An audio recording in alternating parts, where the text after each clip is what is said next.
बात बदलने में देर नहीं लगती। ब्राह्मण जो है तुरंत बदल गए और मैया से कह दिया, तेरे बेटा जो तेरा बेटा है मैया, ये नारायण जैसे गुणों वाला है और इसका नाम होगा कृष्ण। बोलो कृष्णचंद्र भगवान की। इस प्रकार बंधुओं भगवान का नामकरण हुआ। आगे भगवान ने फिर जो है ना माखन चोरी लीला प्रारंभ की। यहां से माखन चोरी लीला। महाराज जी समय है? हाँ नहीं तो फिर हाँ, यहां से भगवान माखन चोरी लीला करते हैं। और सुखदेव जी कहते हैं कि वत्सान मुंचन कुचित समय क्रोश संजात सह स्तेयं स्वादवत्यथ दधिपया कल्पितैस्तेय योगैः। सुखदेव बाबा कहते हैं कि राजन,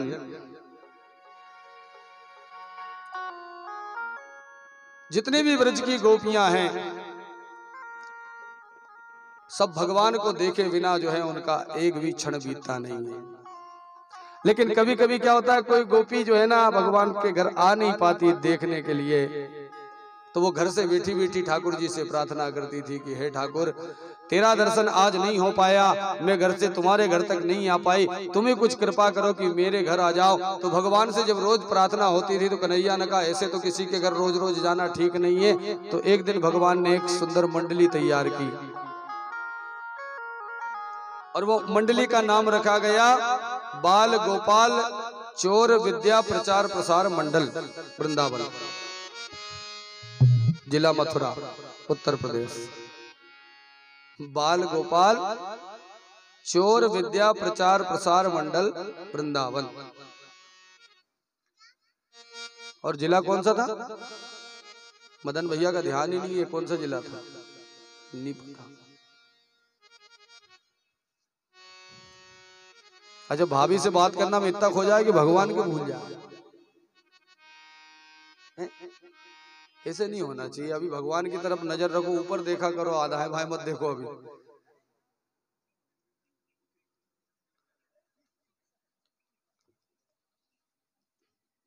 अब सुंदर एक मंडली तैयार की गई।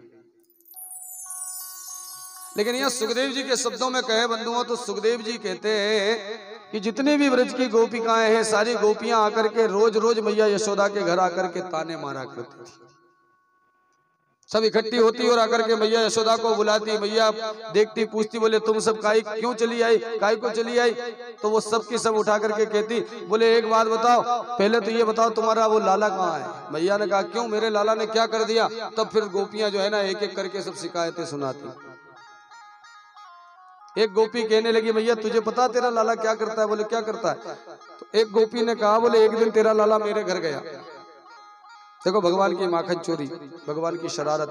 बोले एक दिन तेरा लाला मेरे घर गया तो मेरे घर सत्यनारायण भगवान की पूजा थी उस दिन।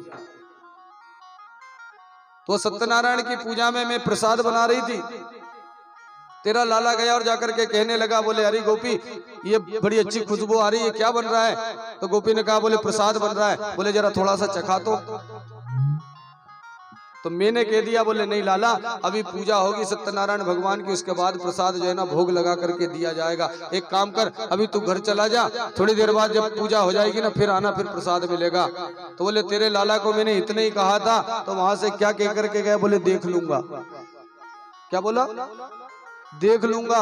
और वहां से निकला तो मैं तो रसोई में लगी हुई थी, पूजा घर में गया तो वहां एक पट्टे के ऊपर बढ़िया सुंदर केले के खंबे लगाए गए, आम के पत्ते लगाए गए और सुंदर सत्यनारायण भगवान को विराजमान किया था। तो तेरे लाला ने वो भगवान को तो उठा के एक कोने में पटक दिया और दो कुत्ती के पिल्ले ला करके उस पटिये पे बिठा दिए। और जाते जाते कह करके आया मेरे से, बोले क्या? बोले गोपी से भगवान कह के आए, बोले गोपी अपने सत्यनारायण भगवान को देख लेना, दर्शन कर लेना, कहीं भाग नहीं जाए। तो मैंने सोचा कहीं भगवान भी भागते हैं क्या? तो मैं दौड़ करके गई, जरूर कुछ ना कुछ गड़बड़ किया होगा। तो वहां भगवान तो कोई थे नहीं, वहां तो दो कुत्ती के बच्चे बैठे हुए थे सत्यनारायण बन करके। बोलो सत्यनारायण भगवान की। तब तक दूसरी कहती है, बोले मेरी तो सुन ले मैया, तो गिरिराज महाराज आ गए हैं। बोलो गिरिराज भगवान की। दूसरी कहती है बोले मेरे घर भी एक दिन गया और जाकर के क्या कह रहा है, बोले मेरे घर उस दिन मेरे पति का जन्मदिन था, सुंदर सुंदर पकवान बनाए गए थे। तो जब मैंने जाकर के कहा लाला मेरे घर गया, तो मैंने जब इससे कहा बोले लाला सुंदर सुंदर मिठाई बनी तू खा ले, तो इसने मना कर दिया।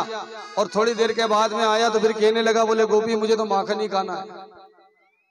तो बोले जब मैंने मना कर दिया कि लाला अब माखन मेरे घर में है नहीं, अब समाप्त हो गया, अब कल आना, तो बोले वहां से नाराज होकर के आ गया और रात्रि में गया।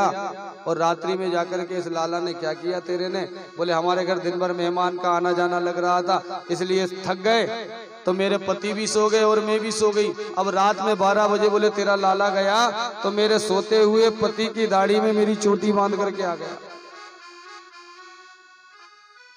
भाई मेरे पति दाढ़ी वाले, तो उनकी दाढ़ी से मेरी चोटी बांधी और बांध करके जैसे निकला ना तो जोर से चिल्ला करके आया बोले हुआ। अब नींद में कहीं का जोर से चिल्लाए तो बोले घबरा करके मैं जैसे ही उठी, अब मैं उठी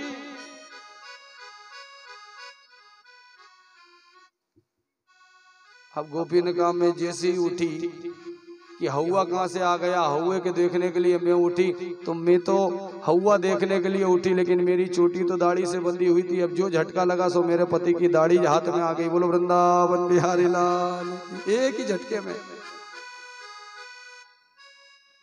ऐसी भगवान की मधुर लीला है। एक ब्रज में नई बहू आई थी, अब उसका मन रोज करे कि मैं भी लाला का दर्शन करूं, जाकर के लाला का दर्शन करूं, लेकिन समस्या ये कि नई नई आई है, किसी दूसरे के घर जाना ठीक नहीं लगता। भाई नए नए जब होते हैं ना तो जरा थोड़ी मर्यादा होती है, और भाई 2-4 साल बीतने के बाद तो फिर सास की जगह और बहू। अच्छा नई नई रहे ना तब तक बड़ा सम्मान होता है सास का। एक बार एक बहू कमरे में पलंग पे ऐसे बैठी हुई थी बड़े मजे में, इतने में सास कने कहां से घूमती फिरती आई और जैसी वो कमरे में गई बहू उठ के तुरंत खड़ी हो गई। माँ जी बैठ जाओ। माँ जी तुरंत पलंग पे बैठ गई। सास को इतना अच्छा लगा, उन्होंने कहा वाकई में बड़ी संस्कारी बहू मिली है। मैं आई तुरंत खड़ी हो गई। सास ने कहा बैठ जाओ। एक कुर्सी पड़ी हुई थी, वहां कुर्सी पे बहू बैठ गई, पलंग पे सास बैठ गई। अब सास को फिर कुछ बात सूझी मन में, तो सास ने कहा बोले एक बात बता, मैं आई तो खड़ी क्यों हो गई? बोले सासू जी आपका सम्मान करना है, भाई आप बड़ी हैं, घर की मुखिया हैं, इसलिए मैं आपका सम्मान में खड़ी हो गई। सास ने कहा ये बात तो बड़ी जोरदार है। अच्छा एक बात बता, तू पलंग पे बैठी थी और मैं आई तो तू पलंग पे से उठ के खड़ी हो गई। बोले हाँ। बोले अच्छा एक बात बता, तू पलंग पे बैठी, अगर मैं पलंग पे आकर के बैठ जाऊं तो तू कहाँ बैठेगी? बहू ने कहा आप पलंग पे बैठ जाना, मैं कुर्सी पे बैठ जाऊंगा। तो सास ने कहा अच्छा तू कुर्सी पे बैठी और अगर मैं भी आके कुर्सी पे बैठ जाऊंगी तो तू कहाँ बैठेगी? बहू ने कहा आप कुर्सी पे बैठ जाना, मैं नीचे कोई कॉलिन चटाई बिछा करके बैठ जाऊंगी, कोई कारपेट वगैरह लगा करके। अब सास कह रही अगर मैं कारपेट पे आ जाऊंगी तो फिर तू कहाँ बैठेगी? बोले तुम कारपेट पे बैठ जाना, मैं बिना कारपेट के बैठ जाऊंगा। सास ने कहा बाकी नहीं समझा। अब सास ने कहा अच्छा मैं नीचे अगर बिना कारपेट के आके बैठ जाऊंगी तो फिर तू कहाँ बैठेगी? बहू ने कहा मैं गड्ढा खोद के बैठ जाऊंगी, लेकिन रहूंगी तुमसे नीचे ही। सास से रहा नहीं गया। सास ने कहा अच्छा मैं गड्ढे में आके बैठ जाऊंगी तो फिर? तो बहू ने कहा जब तुम गड्ढे में बैठ जाओगे तो मैं ऊपर से मिट्टी डाल दूंगी। किससे ही खत्म। अब इसी को सास कहते हैं नहीं कि बेचारी इतना सम्मान कर रही है तो फिर भी कह रही कि मैं गड्ढे में आया, तू काहे को गड्ढे में जा? तो उसने कहा तुम गड्ढे में आई ना तो मैं ऊपर से मिट्टी डाल दूंगी, झंझट ही खत्म। नहीं आई, भगवान का दर्शन करना चाहती है लेकिन कर नहीं पा रही है। तो एक दिन सास जब मंदिर गई तो इस गोपी ने क्या किया कि अपने घर में जितने भी दूध दही माखन के मटके रखे हुए थे सारे मटकों को अपने हाथ से फटाफट जो है डंडा मार करके तोड़ दिया। और जैसे ही सास मंदिर से आई तो माथे से हाथ लगा करके अंगने में बैठ गई और वहां पूरा दूध दही माखन बिखरा पड़ा हुआ है।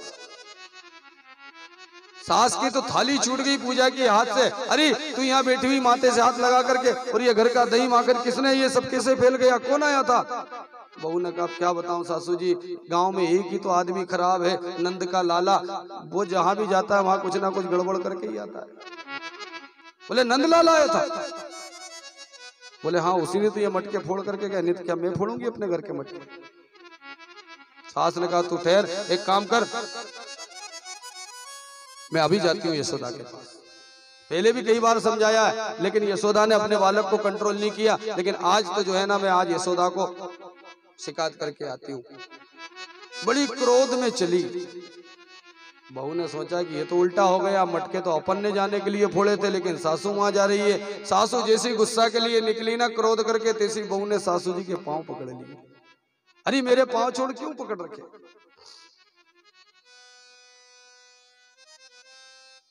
तो बहू कह रही है, बोले एक काम करो सासू जी, बुरा नहीं मानो तो एक बात कहूं? बोले हाँ। बोले देखो, मेरे को आए हुए ज्यादा दिन तो नहीं हुए, लेकिन 7-8 महीने तो हो ही गए घर में। बोले हाँ। तो मैंने 7-8 महीने में आपका स्वभाव बहुत अच्छे से जान लिया है कि आप बहुत गुस्से वाली है, और आपका गुस्सा मैंने आपका स्वभाव देख रखा है। सास ने कहा वो तो है ही, मेरे को गुस्सा तो बहुत जोर से आता है और जल्दी आता है। बोले मैं इसलिए कह रही हूँ कि आप बहुत गुस्से वाली हैं, और आप इतने गुस्से में यशोदा जी के पास जाओगी कहने के लिए, और कहीं यशोदा जी ने भी गुस्सा कर लिया तो तुम्हारा भी गुस्सा, उनका भी गुस्सा, गुस्से ही गुस्से में कहीं लड़ाई नहीं हो जाए बड़ी। तो बोले फिर? तो बोले मेरी मानो तो एक बात कहूँ, आप तो घर में ही रहो तो ठीक है, मैं चली जाती हूँ। हाथ जोड़ के एक बार और निवेदन कर देते हैं, और अगर इसके बाद अगर वो नंदलाल नहीं माना ना तो फिर तुम ही जाना। सास ने कहा बात तो ठीक कह रही है, मेरे गुस्से की तो पूरे गांव में बड़ाई करता है। उन्होंने कहा वो बहुत गुस्से वाली है। अब बहू ने इतने प्रेम से सास को लिया कि सास तुरंत बैठ गई। बोले हाँ तू जा, जब तक मैं ये सब साफ करूं। और बहू थी तो भगवान कन्हैया के दर्शन करने के लिए चली गई। इधर जब सारी शिकायत कर रही थी, इतने में भगवान श्री कृष्ण आ गए हैं। 5-5.5 साल की उनकी उम्र है। मैया की उंगली पकड़ करके खड़े हो गए। मैया ने कहा क्यों रे कान पकड़ा? बोले तू जो है ना, ये देख सबकी सब तेरी शिकायत कर रही है। कन्हैया ने कहा मैया एक बात बता, तू इनकी बात मानेगी कि मेरी मानेगी? मैया ने कहा क्या मतलब? बोले तू इनकी माँ है कि मेरी माँ है? यशोदा मैया ने कहा माँ तो मैं तेरी हूँ। बोले फिर जब तू मेरी माँ है तो मेरी बात मानेगी? बोले हाँ तेरी मानूंगी। तो कन्हैया ने कहा ये सब एक नंबर की झूठी है, सब झूठ बोल रही, बिल्कुल सफेद। तो मैया ने कहा हाँ ये तो सब झूठ बोल रही है, मेरे घर हरिश्चंद्र पैदा हुआ है। बोलो वृंदावन बिहारी लाल। लेकिन लाला कहते हैं ये बात बिल्कुल सत्य है। कन्हैया कहते हैं कि मैया मैं इनके घर नहीं जाता, ये मुझे बुलाती है, हमेशा कहती है कि आज मेरे अंगना में आओ नंदलाल, अरे आओ गोपाल, दर्शन की प्यासी गुजरिया रे। आज मेरे अंगना में आओ नंदलाल, आओ गोपाल, दर्शन की प्यासी गुजरिया रे। आज मेरे अंगना में आओ नंदलाल, आओ गोपाल, दर्शन की प्यासी गुजरिया रे। आज मेरे अंगना में आओ नंदलाल, आओ गोपाल, दर्शन की प्यासी गुजरिया रे। ओ दर्शन की प्यासी गुजरिया रे, दर्शन की प्यासी गुजरिया रे। आज मेरे अंगना में आओ नंदलाल, आओ गोपाल, दर्शन की प्यासी गुजरिया रे, प्यासी गुजरिया रे।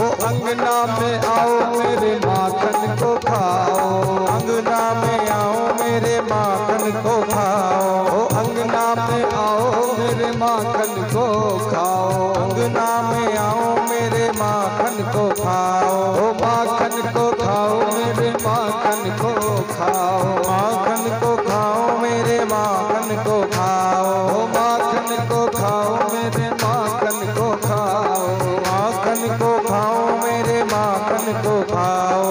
बिगड़ी ओ बिगड़ी किस्मत बनाओ नंदलाल, आओ नंदलाल दर्शन की प्यासी गुजरिया मेरी भी किस्मत बनाओ नंदलाल, आओ नंदलाल दर्शन की प्यासी गुजरिया रे।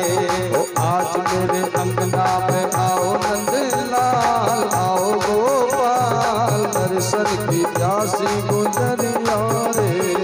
आज मेरे अंगना में आओ नंदलाल, आओ गोपाल दर्शन की प्यासी गुजरिया रे। जय हो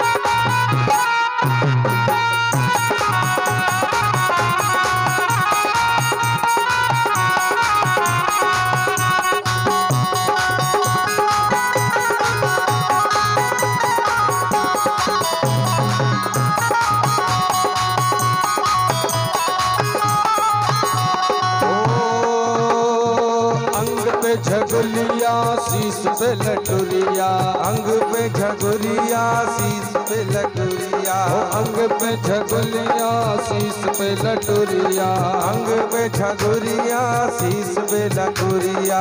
दूध की दतनिया दिखाओ नंदलाल, आओ नंदलाल दर्शन की प्यासी गुजरिया। आज मेरे अंगना में आओ नंदलाल, आओ गोपाल प्यासी गुजरिया रे।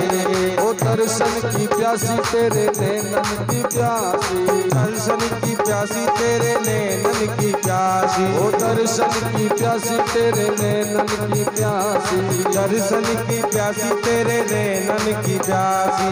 ओ नैनन बीच समाओ नंदलाल, समाओ नंदलाल दर्शन की प्यासी गुजरिया रे। आज मेरे अंगना में आओ नंदलाल, आओ गोपाल दर्शन की प्यासी गुजरिया रे।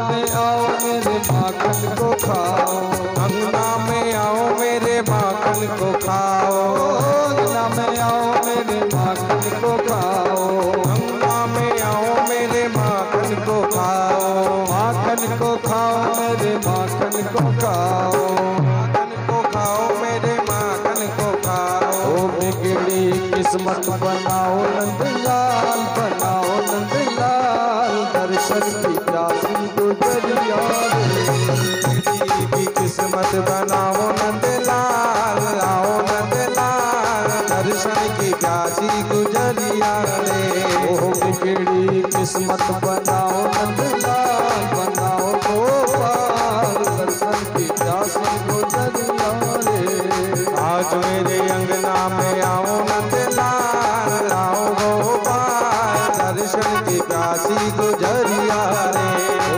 दर्शन की प्यासी तेरे नैनन की प्यासी, दर्शन की प्यासी मेरे नैनन की प्यासी, ओ दर्शन की प्यासी तेरे नैनन की प्यासी, दर्शन की प्यासी तेरे नैनन की प्यासी। ओ नैनन बीच समाओ नंदलाल, समाओ नंदलाल, दर्शन की प्यासी गुजरिया रे। आज मेरे अंगना में आओ नंदलाल, आओ गोपाल, प्यासी गुजरिया रे। ओ दर्शन की प्यासी गुजरिया रे, दर्शन की प्यासी गुजरिया रे। ओ दर्शन की प्यासी गुजरिया